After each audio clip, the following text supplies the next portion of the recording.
1절에서 12절 말씀입니다. 시편 76편 1절에서 12절까지 말씀 한 절씩 돌아가며 읽도록 하겠습니다. 시편 76편 1절. 하나님은 유다에 알려지셨으며 그의 이름이 이스라엘에 알려지셨도다. 그의 장막은 살렘에 있으며 그의 처소는 시온에 있도다. 거기에서 그가 화살과 방패와 칼과 전쟁을 없이 하셨도다.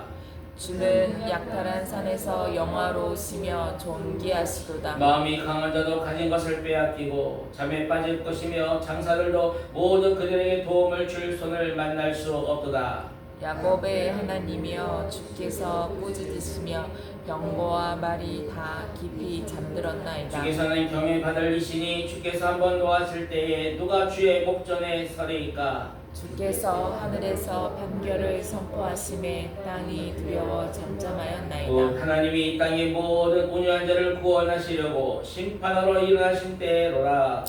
진실로 사람의 노여움은 주를 찬송하게 될 것이요 그 남은 노여움은 주께서 금하시리이다. 너희는 여호와 너희 하나님께 선하고 갚으라. 사방에 있는 모든 사람도 마땅히 경외할 이에게 예물을 드릴지로다.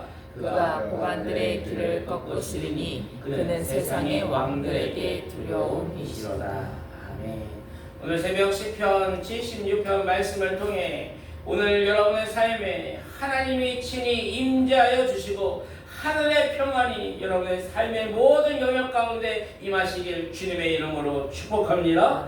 하나님이 다스릴 때 모든 혼란과 모든 혼돈이 그치고 그것이 변하여 하나님의 새로운 질서 가운데 세워진다고 오늘 말씀하십니다. 이전에 그의 장막은 살렘에 있으며 그의 초소는 시온에 있도다. 하나님, 여기서 살렘이라는 것은 하나님의 평화를 얘기하는 것입니다. 하나님이 거하시는 곳에 하늘의 평화가 임한다고 오늘 말씀하십니다.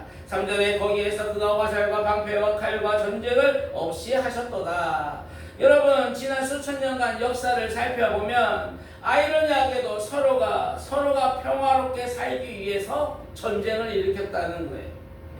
이 세상에서의 평화라는 것이 어떤 강력한 힘을 가진 그 나라가 이 모든 세상의 질서를 주장하고 그들이 이러고 저러고 하는 것을 우리가 알 수 있습니다. 그런데 문제는 무엇이냐면 그런 어떤 세상의 질서가 있다고 말하지만 이 세상에 여전히 전쟁의 소식이 그치지 않는다는 것입니다.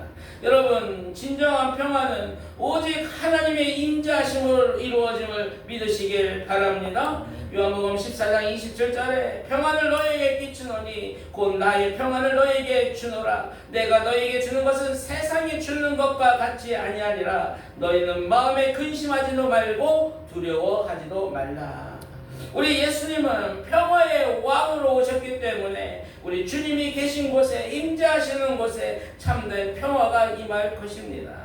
여러분 심령 속에 날마다 어쩌면 전쟁과 같은 여러 문제들과 갈등과 그 불안들이 늘 있다면 이 시간 하나님이 다 내어놓으시고 하나님의 평안을 구하시면 좋겠습니다. 그럴 때 하나님께서 여러분 심령에 친히 임재하여 주시고 하나님이 주시는 주님의 평안이 여러분 심령 가운데 있을 줄로 믿습니다.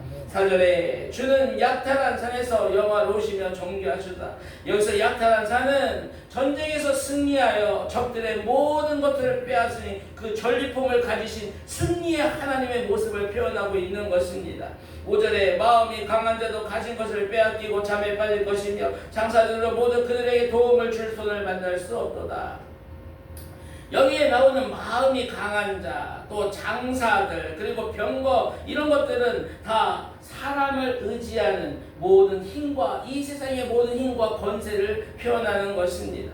여러분, 그러나 아무리 강한 힘을 가진 자일지라도 하나님 앞에서는 한낱 먼지와 불과하다고 오늘 말씀하시는 것입니다. 왜 그렇습니까? 우리 하나님은 콧바람으로 홍해를 가르시는 분이기 때문에 그렇습니다. 6절에 보니까 야곱의 하나님이여 주께서 꾸짖으심에 병과 말이 다 깊이 잠들었나이다. 아무리 뛰어난 용사일지라도 아무리 막강한 군사력을 가지고 있다 할지라도 하나님이 한번 꾸짖으시면 그 위험 앞에 모두가 두려워 떨 수밖에 없다는 것입니다.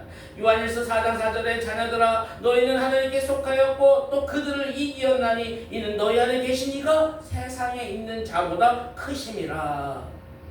여러분, 혹여 내 힘으로 해결할 수 없는 문제나 어떤 위험에 직면해 있다면 결코 절망하고 좌절하지 마시고 가장 힘이 세시고 가장 큰 권세를 가지신 하나님께 여러분의 모든 두려움과 염려들을 내어 맡기시길 바랍니다. 그럴 때 하나님의 전쟁이 되는 거예요. 나의 전쟁에서 이제는 여호와의 전쟁이 되는 거예요. 하나님의 여호와의 전쟁에서는 반드시 승리하기 때문에 우리가 하나님께 내어놓으면 우리는 반드시 승리하게 될 것입니다.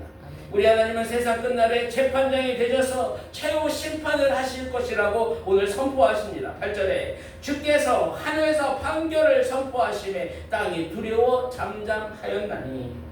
하나님께서 재판장으로 서시는 이유는 땅의 모든 온유한 자들, 즉 하나님을 믿고 하나님을 의지하고 그렇게 겸손히 살아가지만 늘 이 세상에서 고난을 당하는 그 하나님의 백성들, 그 온유한 자들을 하나님이 구원하시기 위하여 심판주로 오실 거라고 오늘 말씀하십니다.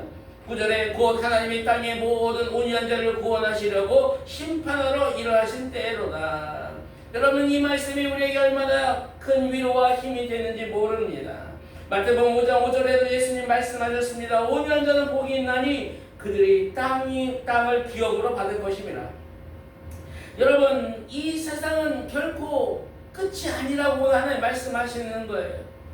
주님 다시 오신다는 거예요. 그 오시는 그날에 재판장이 되신 하나님께서 우리의 눈물을 닦아주시고 우리를 위하여 예배하신 저 천국으로 우리를 반드시 들어가게 하시고 이 땅의 고난과 그 어려움과 그 눈물과 비교할 수 없는 어마어마한 영광을 예비하여 주시고 그 영광의 면류관을 그날에 우리에게 씌워주시겠다고 오늘 약속하십니다.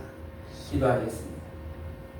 사랑과 은혜가 풍성하신 하나님 아버지, 평화의 왕 되신 주님께서 주여 이 시간 이곳에 임하여 주시옵소서. 우리 심령에 놀라운 하나님의 평강이 임하게 하여 주시옵소서. 오늘도 나의 연약함들과 나의 부족함을 인정하며 나아가오니 하나님, 나의 모든 삶을, 오늘의 모든 것들을 하나님께 내어 맡기오니 하나님의 권능이 오는 손으로 우리를 붙들어 주시고 우리로 승리케 하여 주시옵소서. 오늘도 나와 함께 하시는 그 하나님과 한 걸음 한 걸음 동행하게 하시고 하나님이 주시는 지혜와 힘과 용기와 그 위로하심에 하나님께 감사로 영광 돌리는 복된 하루 되게 하여 주시옵소서. 감사드리며 예수님 이름으로 기도하옵나이다. 아멘. 주기도문